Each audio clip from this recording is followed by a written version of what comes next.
Hi, welcome to the Breckenridge Town Council Update. I'm Kim Dykstra with the Town of Breckenridge with the Town Council Update of January 13th, the first of 2015. We have lots of minutes and agendas and lots of information on our website at townofbreckenridge.com. There you can go to listen to the actual Town Council meeting as well as the work session by going to the minutes and clicking on the audio tab. We also have a Facebook page and Twitter, and we hope that you will continue to get information from us at the Town of Breckenridge. Let's hear about the highlights of the Town Council update of January 13th, 2015 from Town Manager Tim Gagan.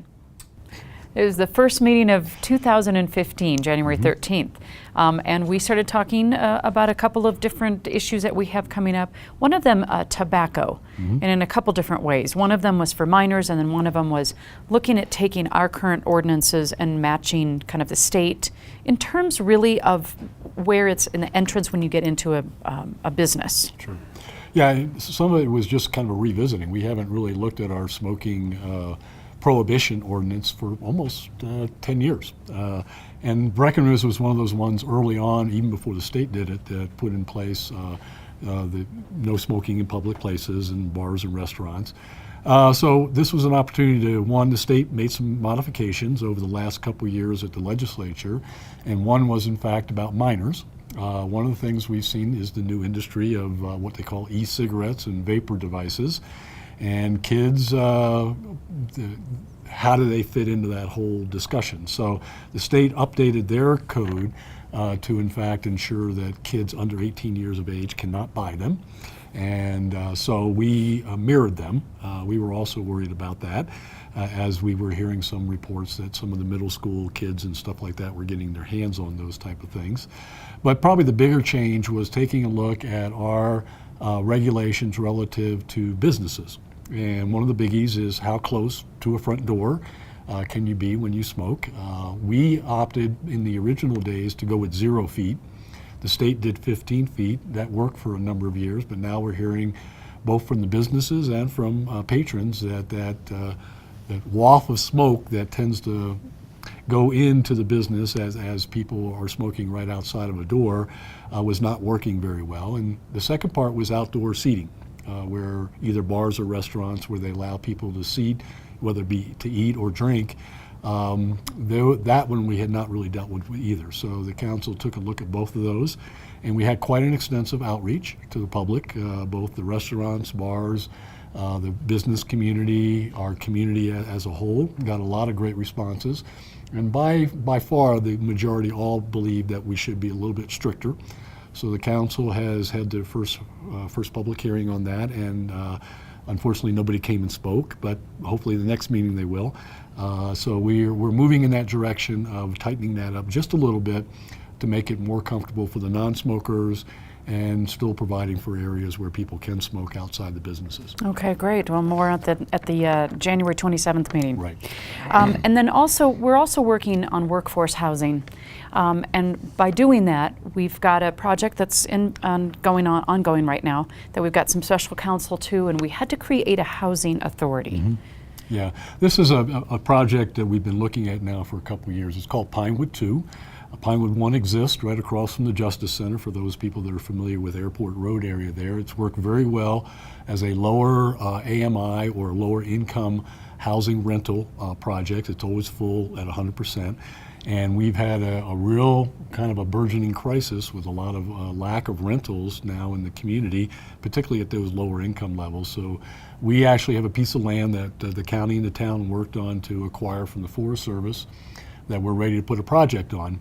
One of the neat things about affordable housing out there is that there are what they call low-income tax credits that you can get as a part of the project that allow more infusion of private sector dollars into the project to lower the overall cost to the tune of a couple $1 million.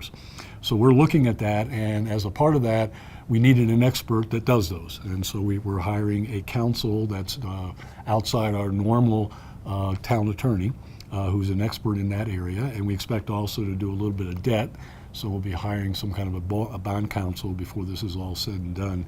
And that, along with creating what we call the Breckenridge Housing Authority, was a special creation just so that this type of a deal can be done.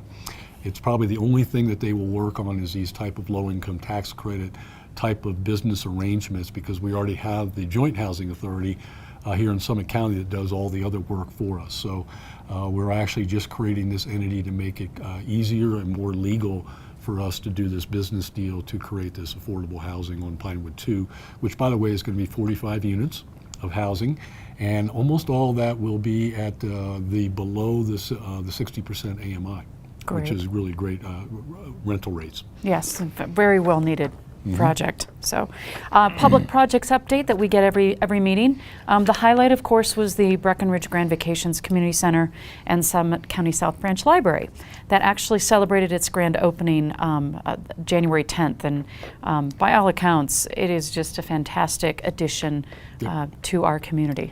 Yeah, it was a great turnout by the community. A lot of people that donated to that project were there. I think probably most of them were. It could have been, but it was really the culmination of several years of work between the town and the county, and private fundraising. And now that building is now up and running and fully open. Though I think the coffee shop is yet to be formally open, but they're close. Sometime in January, from what I understand. But the speakeasy is now operating, the library is open, the community room is now available for booking, and of course our nonprofits that are being officed in that building are also all up there. So it was a very exciting opening, and for people that hadn't been in it for a number of months, it was quite a transformation of this great old historic building, which is the original brick building ever built in Breckenridge. Wow. Yep, the library actually and officially, the building itself actually officially opens up on January 20th. So we'll be looking forward to getting everybody in there and checking out their books. Financials is also one of those that we get a report back to the council once a month. And these were the financials at the end of November. Yeah, we had numbers through November, and we also had what we call real estate transfer tax through the end of the year, which is collected cash-wise. But all of our numbers continue to track as we have all year reported. Revenue slightly ahead in all of our general funds, particularly our sales tax and lodging tax has been doing very well this past year.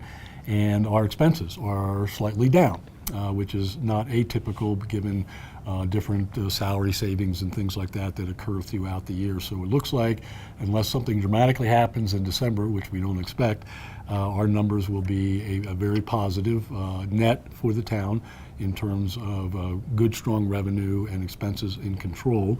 Our real estate transfer tax, we had very nice numbers, a little bit better than what we expected. We did over $4 million this year, and we had budgeted almost $4 million, so that was good news also. And that money primarily goes to these projects, these capital projects that we build. So that's always great that our real estate community is coming back stronger and stronger. It's still not back to its best day, which was back in 2007, which was over $6 million, but $4 million is pretty good. Yeah, that's a great trend. And then also we talked a little bit about, currently we have the licensing for the marijuana, the retail and medical marijuana, going through an administrative process, not unsimilar to what we have a liquor licensing board. Right. So per the state, we need to have this licensing authority, and currently that is an administrative role. Right. We actually set it up because there's so small a number of licenses that the council at the time decided that, as opposed to creating a whole new authority like the Liquor License Authority, which deals with hundreds of licenses, that we would do it administratively, at least initially. So what we did was adopt the rules that would be used to govern potential hearings that would occur because of violators. And this is the first opportunity we're going to have. And we actually used the state investigation as a part of that process. But basically what we put in place was what we call show cause hearings that will allow now a hearing officer to be notified by the police department that we have problems. And then the hearing officer will make a determination of whether or not that raises to the level of a show cause hearing. And then ultimately the show cause hearing could generate fines, revocation, or suspensions. So the town's taking very seriously that these marijuana licensees have to adhere to the state requirements and to our local requirements. So we've put in place now that structure where those hearings could start.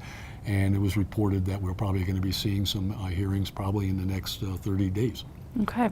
And it's not unlike the strict, I would say, the strictness that we do with our current liquor licensing authorities. I mean, there's these show cause hearings and stuff, so it's not, we're not treating the marijuana any differently than our liquor licensing. Oh, no. In fact, our liquor authority does a very good job of slapping the hands of our liquor establishments if they, underserve, or if they overserve, or if kids are getting in underage.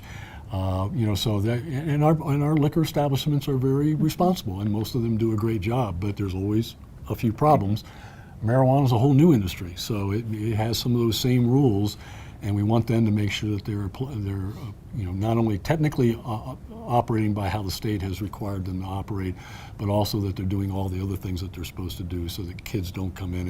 And we heard reports that kids that were in here a couple weeks ago from college that had a lot of fake IDs. So that's the type of thing that the businesses have to be very careful about, and most of them are, but a few will, may not be, and that's why we have that whole hearing process. And it's a chance for them to say, I did bad, but here's what I'm going to do in the future to be good. Great. One of the bigger discussions that we've had over the past, I would say, past year or so is the sandwich board signs. And we've been pretty restrictive here in Breckenridge with those sandwich board signs in a reason because of clutter.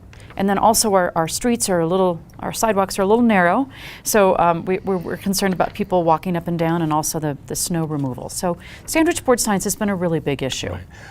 So anyway, Breckenridge has a reputation of a very strict sign code, and it was put in place with very thoughtful deliberation by previous councils and plan commissions, because we had problems in the past with mannequins outside and display racks, and clutter and visual aesthetics were very important to the community, and it creates that ambiance that's special to Breckenridge.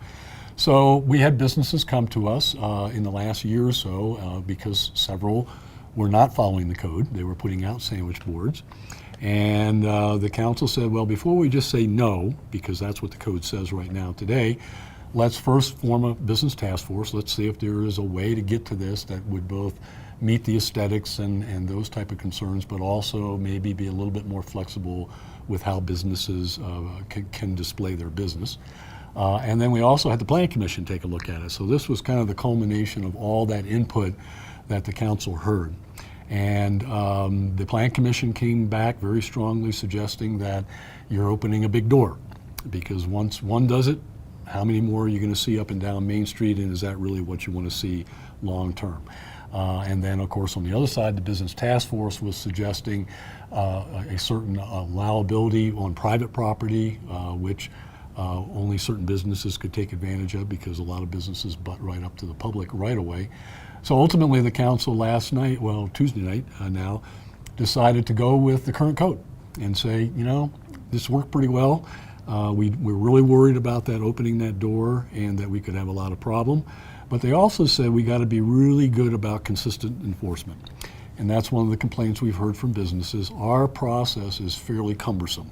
When you have a person that's not doing the right thing, you warn them, and you usually send a letter. Well, then a week later, you go back and check. And if that person is still violating, then you give them a notice that if they don't correct it, that they're going to have to go to court. And over that whole process, you could go several weeks with a business continuing to violate because it's just how it is. So the council really supported moving forward with a little bit more like a parking ticket type of system, where you're going to get education first, then you're going to get a warning, but after that you're going to get a ticket. And that ticket will escalate if you continue to violate every day.